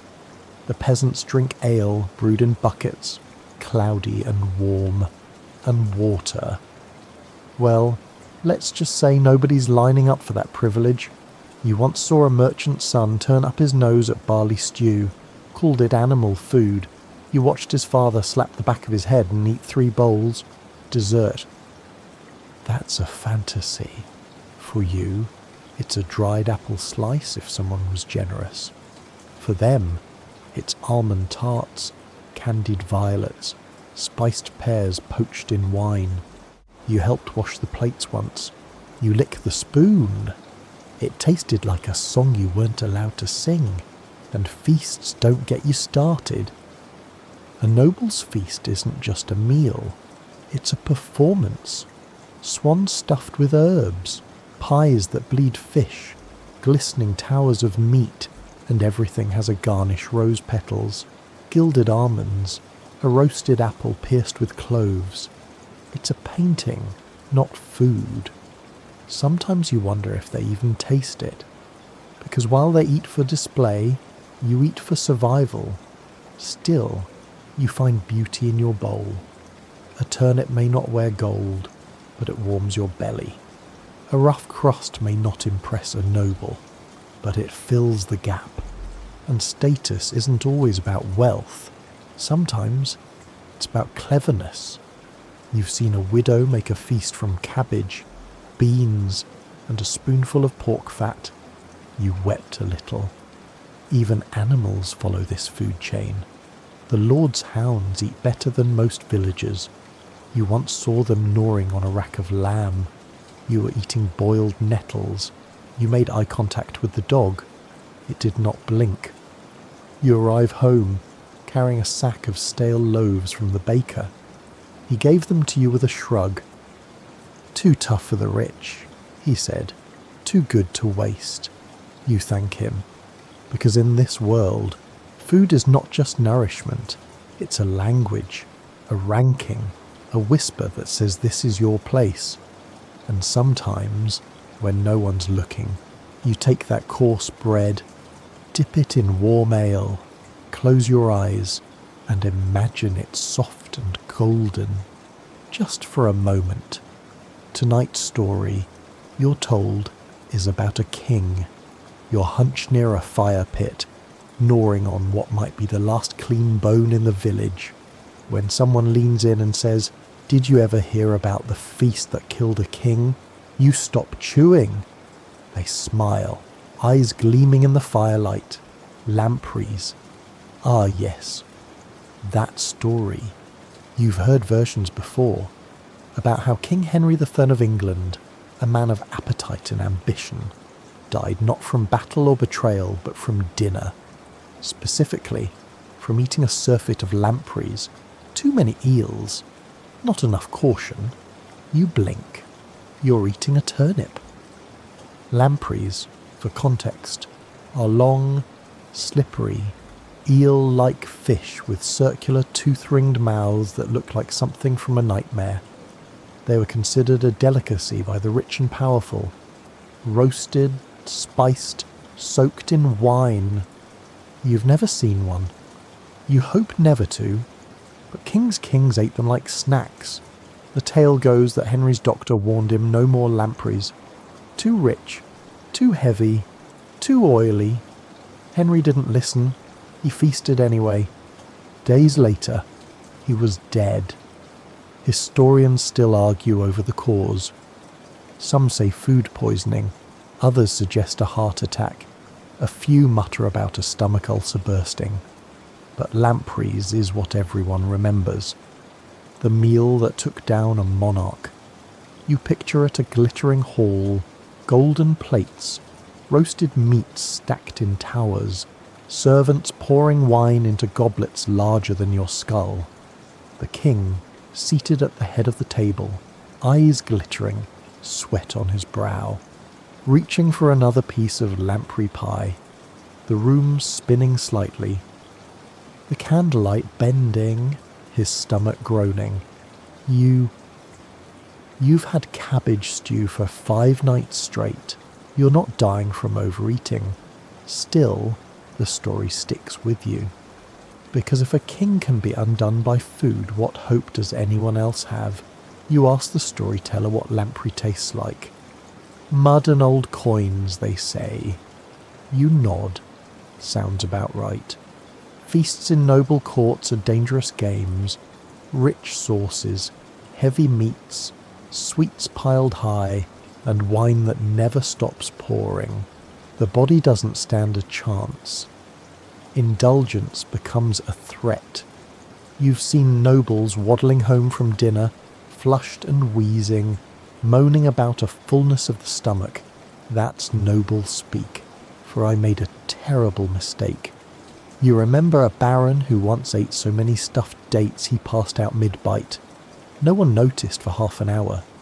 Contrast that with your table if you have one. You eat slowly, out of necessity, not elegance. Every bite is calculated, every morsel earned.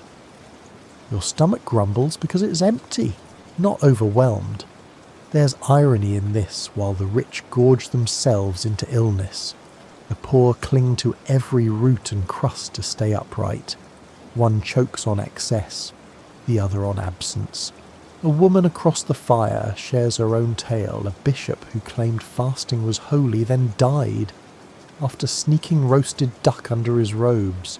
She laughs so hard she snorts. You all join her. The duck didn't stand a chance, even among kings. Food has power. The power to comfort, to punish, to end dynasties. You once read a monk's warning, "Let not the stomach be your grave."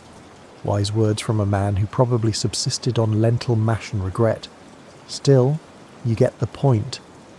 Your dinner tonight is simple sun bread, slightly less stale than yesterday, and a thick paste of beans and leeks. It tastes faintly of ash. You eat it all. Your stomach sighs, grateful. You look at the stars overhead and wonder how many kings stared at the same sky, belly full, heart racing, not knowing that their final battle wouldn't be fought with swords but spoons.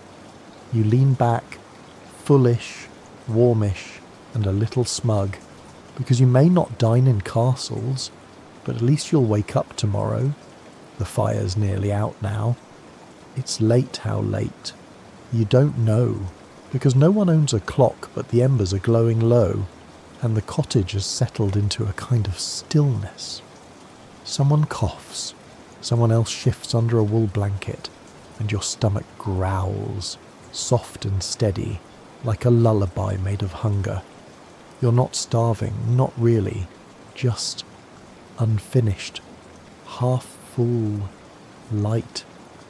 You know sleep's coming soon, but before it does, your mind drifts to the ache in your belly.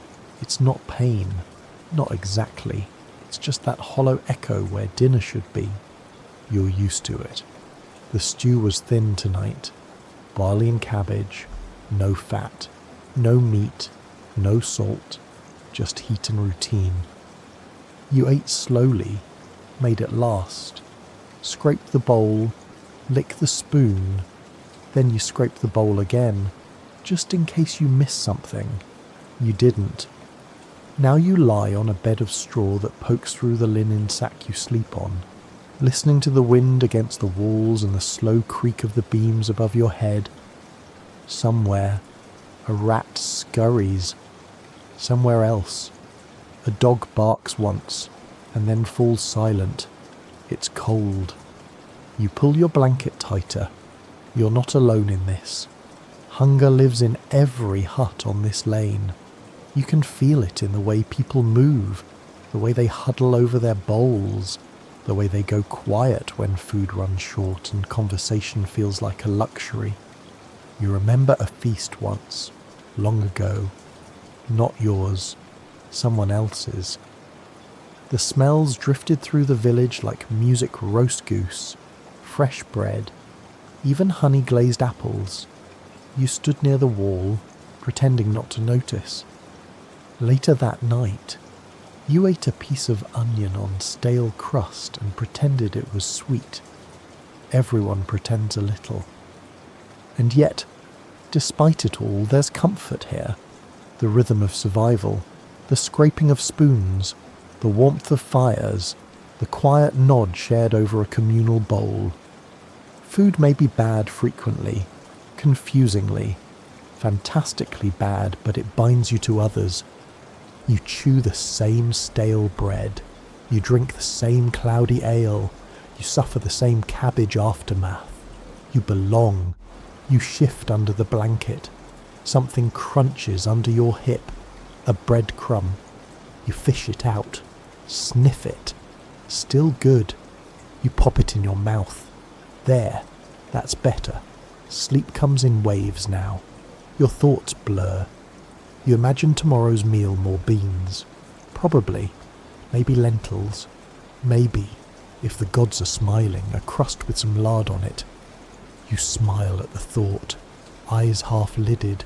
Your breath slows. Your muscles loosen. The hunger fades, not because it's gone, but because it's familiar. Like the cold, like the night. And then, finally, your last thought. At least it's not lampreys. And now, the fire in your mind dims. These stories quiet, these smells, the tastes, even the lingering pangs of hunger all begin to fade, as if drawn gently back into the shadows of the past. You've wandered the muddy markets, sniffed the suspicious stews, nibbled crusts hard enough to chip a tooth, and somehow you've made it through, day after day, bite after bite, year after uncertain year. You've sat among villagers and nobles, dogs and rats, priests and butchers, all sharing the same fundamental truth: food was survival, not pleasure, a necessity, not a feast, sometimes warm, often strange, and always just enough. But for now, there's no need to chew or scrape or stir. Let your belly quiet. Let your jaw rest. Let the flickering torchlight of the past dissolve into soft darkness. Picture yourself in that quiet cottage again. The fire just coals. The bowl wiped clean. The wind a hush outside. The earth cold and steady beneath your straw mattress. Somewhere beyond, the rooster hasn't crowed yet.